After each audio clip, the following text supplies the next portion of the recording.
It's fun. I think our teammates feed off of it. Everybody in the arena feeds off of it. Shot making is fun, So we was able to get to our spots tonight and knock them down. And then Devin, when you see Royce, the way he came in and played, what stuck out to you the most about his play tonight? It's harder to narrow it down to one thing because, he just does a little bit of everything while he's out there.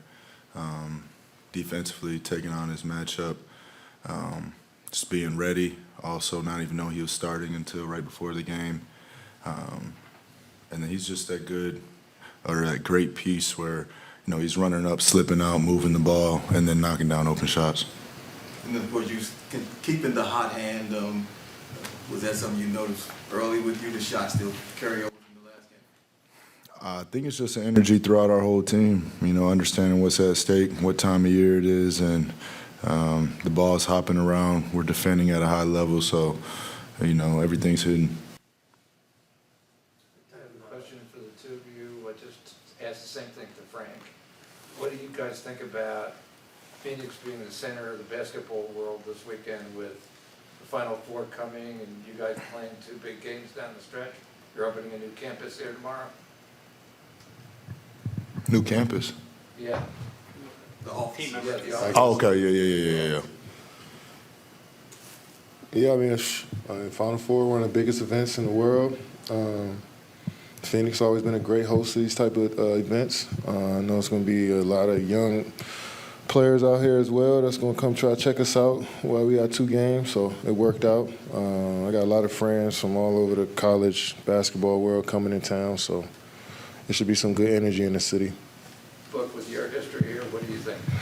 I love it. Ever since I've been here, the city's been on a rise.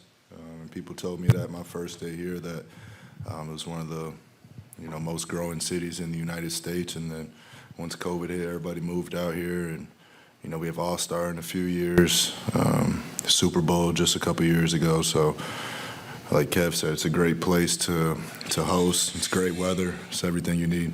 Yeah, plus you guys were in the finals. The Diamondbacks were in the World Series. Yep. One thing after another. Let's get it. Devin, when you and Katie both have massive games like tonight, how do you balance feeding him when you're going off and being aggressive while he's going off? Just playing in the flow, taking the best available shot, but still understanding where he's at on the court at all times. Most of the time he gets open shots for all of us out there, causing so much attention. So, just realizing that and rewarding him for it. Kev, Frank was talking about how Brad over these last weeks has been more of an offensive initiator, kind of sacrificing shots to create offense. What have you seen from that balance between the three of you in terms of initiating the offense? Yeah, I think there's going to be times where we all going to have our chances to initiate and get guys going. And Brad has done a good job of, making the extra pass, getting into the lane, finding guys. We definitely want him to be more aggressive. I think he could shoot more.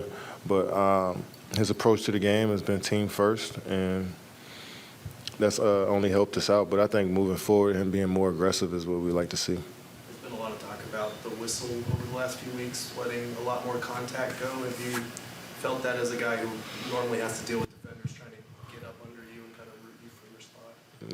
Yeah, I haven't felt it at all. It felt normal to me. Look, with the threes and the assists tonight, how would you evaluate the spacing as a whole?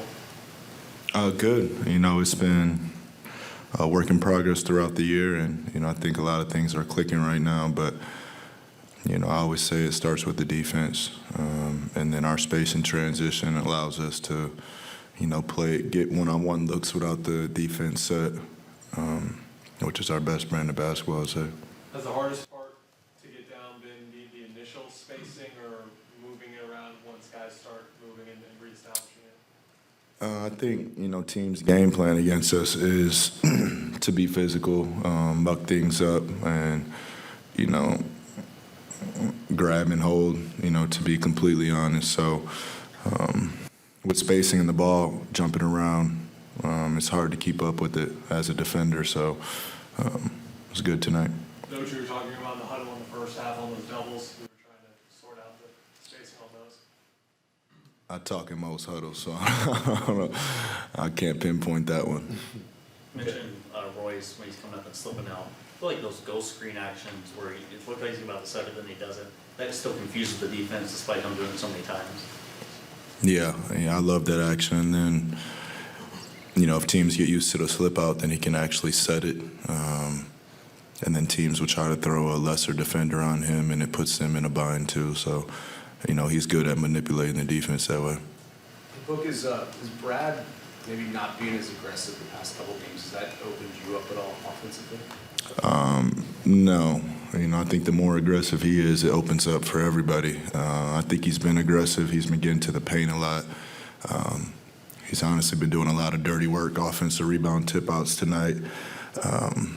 Just last game, he had the matchup of Zion to guard, and that's not an easy task. So, he's doing a little bit of everything out there at the same time as setting us up to get open looks. Kevin, you talked about Bo when he initially started getting his opportunities. What did you think of his game tonight? Incredible. Bo's growing every single time he gets on the floor. He's understanding more and more what his job is. And he's a great shot maker as well. 3 for 4 from the three-point line. Cutting to the rim. So using his length a lot as well. So it's all about building on these performances and continue to keep getting better. And you've seen that throughout the season with Bo. You guys combined for more than half of you guys' points tonight, but the Cavs had 60, which was more than half of their own points. So is that a point of emphasis that you guys are trying to, stop for when you guys faced on Minnesota and having to bear out there on Friday? Just about being aggressive. Some games, every game might be a little different. Somebody else might step up and score. So we're not predetermining anything. We're just going out there and playing within the flow and taking the shots that the defense gives us, and while also still playing forceful as well. So that's the beauty of the team when you never know how the game's going to go, but you prepare for every single scheme and coverage that they throw at you. Points in the paint is just something that I was wondering about what you think of, stopping, because you guys are ranked 25th, and then even Frank said before the game that is kind of a misconception. There's basically some things that the way they turn out and kind of more context to that. You're saying we give up a lot of points in the paint? Well, you guys are ranked 25th, basically when you're scoring points in the paint. The Cavs and the Timberwolves are basically ranked in the top 10 preventing that. Oh, cool. Yeah, we'll figure it out. I think we adapt to the game, and we played, there's going to be 2 teams in a row with long athletic guys, so, we'll be prepared. Well, I also a question for Book. Chauncey Billups got in the Hall of Fame today, and you grew up as a Pistons fan, of course, coming up to Detroit, so do you have any memories of that 2014 and looking up to them and Chauncey? Big shot. Big part of my childhood. The glue to that team, just the ultimate leader, ultimate guard. I'm glad, I've got to develop a relationship with him. He's still around the game to be in Portland. So, they were just the essence of team, so following them growing up, I wouldn't want it any other way. What did it mean to have Coach Cal in the house tonight? Yeah, it was nice. It was a surprise, too. I didn't know he was going to be there. Tyler Ulis was also there on the baseline. So, 2 guys I have a lot of memories with. Thanks, guys.